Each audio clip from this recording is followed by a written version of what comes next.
Hello, everybody. Okay, we're still reading The Reptile Room. We're at chapter 5, and this is what the picture looks like. That night felt like the longest and most terrible the Baudelaire orphans had ever had, and they'd had plenty. There was one night, shortly after Sonny was born, that all three children had a horrible flu and tossed and turned in the grasp of a terrible fever, while their father tried to soothe them all at once, placing cold washcloths on their sweaty brows. The night after their parents had been killed, the three children had stayed at Mr. Poe's house, and had stayed up all night, too miserable and confused to even try to sleep. And of course they had spent many long and terrible nights while living with Count Olaf. But this particular night seemed worse. From the moment of Monty's arrival until bedtime, Stefano kept the children under his constant surveillance, a phrase which here means kept watching them so they couldn't possibly talk to Uncle Monty alone and reveal that he was really Count Olaf. And Uncle Monty was too preoccupied to think that anything unusual was going on. When they brought in the rest of Uncle Monty's purchases, Stefano carried bags with only one hand, keeping the other one in his coat pocket where the long knife was hidden, but Uncle Monty was too excited about all the new supplies to ask about it. When they went into the kitchen to prepare dinner, Stefano smiled menacingly at the children as he sliced mushrooms, but Uncle Monty was too busy making sure that Stroganoff sauce didn't boil to even notice that Stefano was using his own threatening knife for the chopping. Over dinner, Stefano told funny stories and praised Monty's scientific work, and Uncle Monty was too flattered. He didn't even think to guess that Stefano was holding a knife under the table, rubbing the blade gently against Violet's knee for the entire meal. And when Uncle Monty announced that he would spend the evening showing his new assistant around the reptile room, he was too eager to realize that the Baudelaires simply went up to bed without a word. For the first time, having individual bedrooms seemed like a hardship rather than a luxury, for without one another's company, the orphans felt even more lonely and helpless. Violet stared at the paper tacked to her wall and tried to imagine what Stefano was planning. Klaus sat in his large cushioned chair and turned on his brass reading lamp, but was too worried to even open a book. Sonny stared at her hard objects but didn't bite a single one of them. All three children thought of walking down the hall to Uncle Monty's room and waking him up to tell him what was wrong.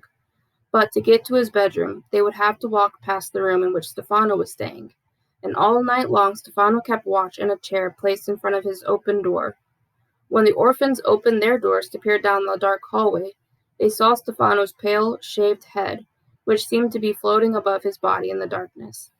And they could see his knife, which Stefano was moving slowly like the pendulum of a grandfather clock.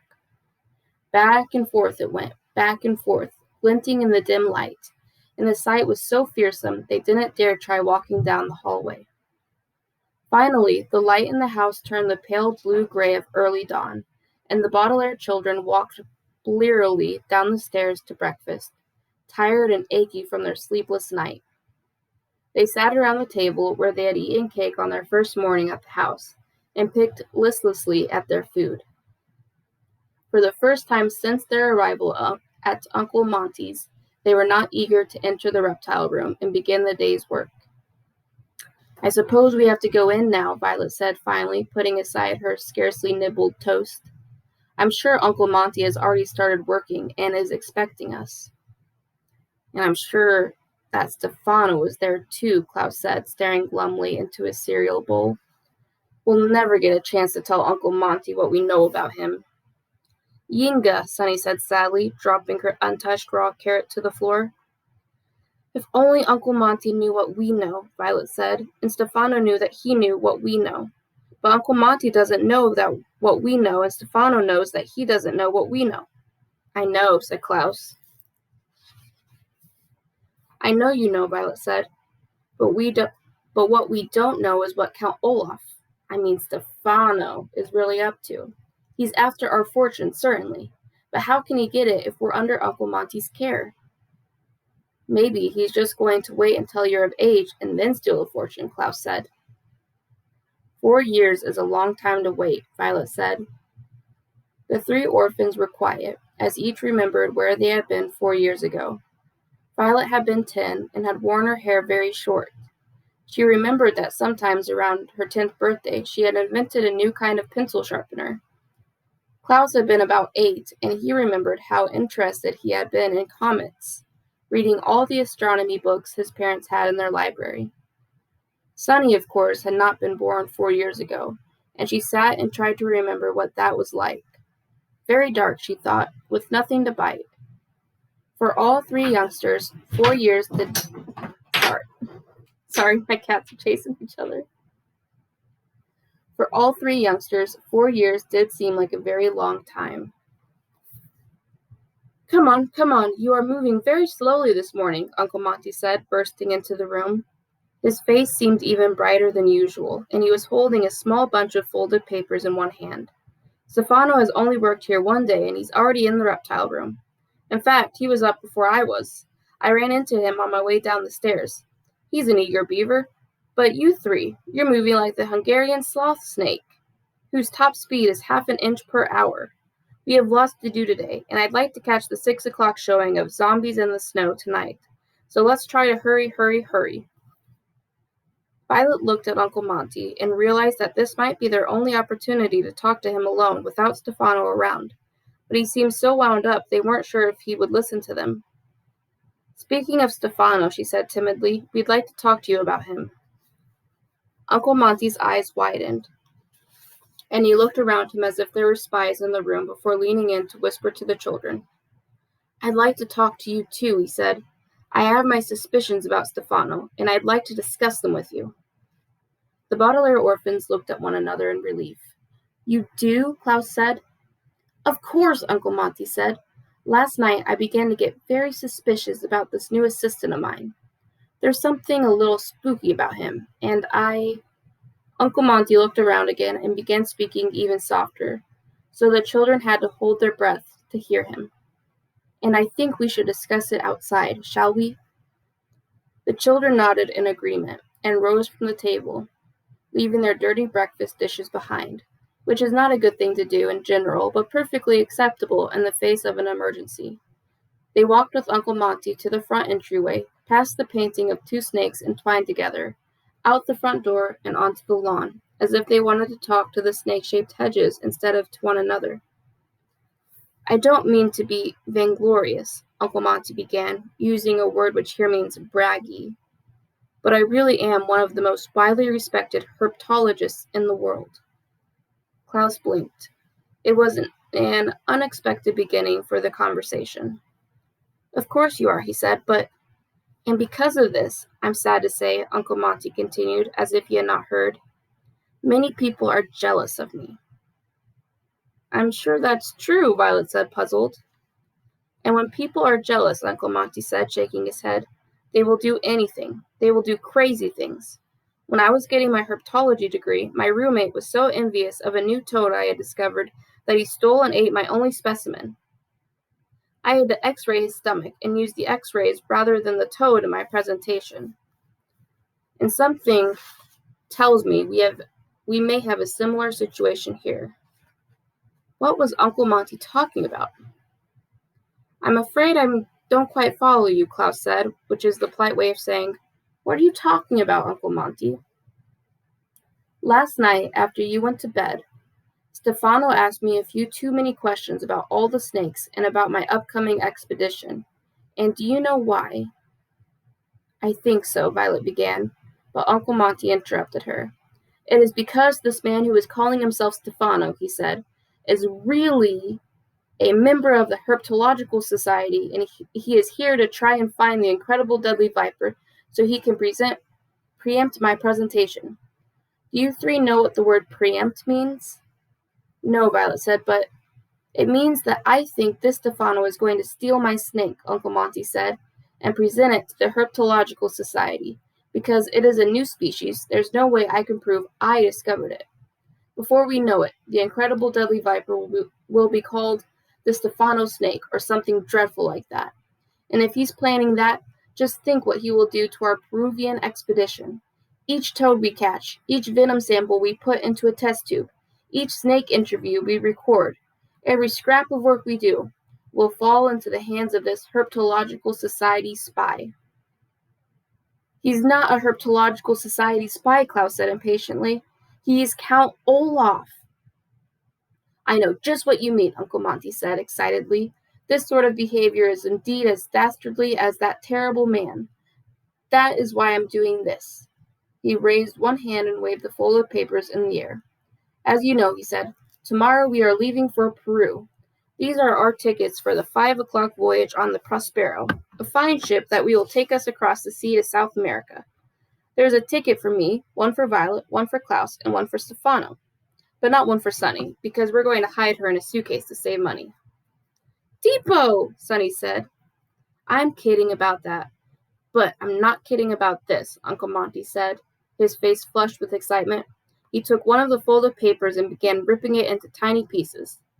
This is Stefano's ticket. He's not going to Peru with us after all. Tomorrow morning, I'm going to tell him that he needs to stay here and look after my specimens instead. That way, we can run a successful expedition in peace. But, Uncle Monty, Klaus said.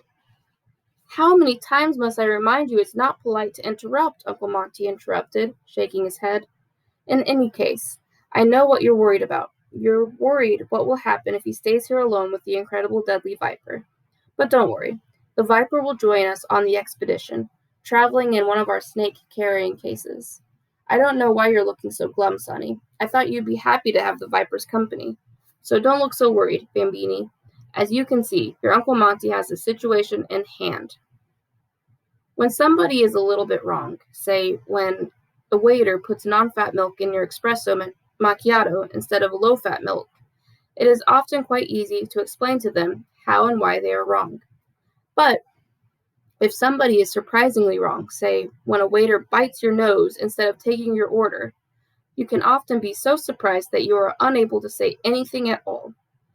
Paralyzed by how wrong the waiter is, your mouth would hang slightly open and your eyes would blink over and over, but you would be unable to say a word. This is what the Baudelaire children did. Uncle Monty was so wrong about Stefano, and thinking he was a herpetological spy rather than Count Olaf, that the three siblings could scarcely think of a way to tell him so. Come now, my dears, Uncle Monty said. We've wasted enough of the morning on talk. We have to— Oh, he interrupted himself with a cry of surprise and pain and fell to the ground. Uncle Monty, Klaus cried. The Baudelaire children saw that a large, shiny object was on top of him, and realized a moment later what the object was. It was the heavy brass reading lamp, the one standing next to a large cushioned chair in Klaus's room. Ow, Uncle Monty said again, pulling the lamp off him. That really hurt. My shoulder may be sprained. It's a good thing it didn't land on my head, or it really could have done some damage. But where did it come from? Violet asked. It must have fallen from the window, Uncle Monty said, pointing up to where Klaus's room was. Whose room is that? Klaus, I believe it is yours. You must be more careful. You can't dangle heavy objects out the window like that. Look what almost happened. But that lamp wasn't anywhere near my window, Klaus said. I keep it in the alcove, so I can read in the large chair.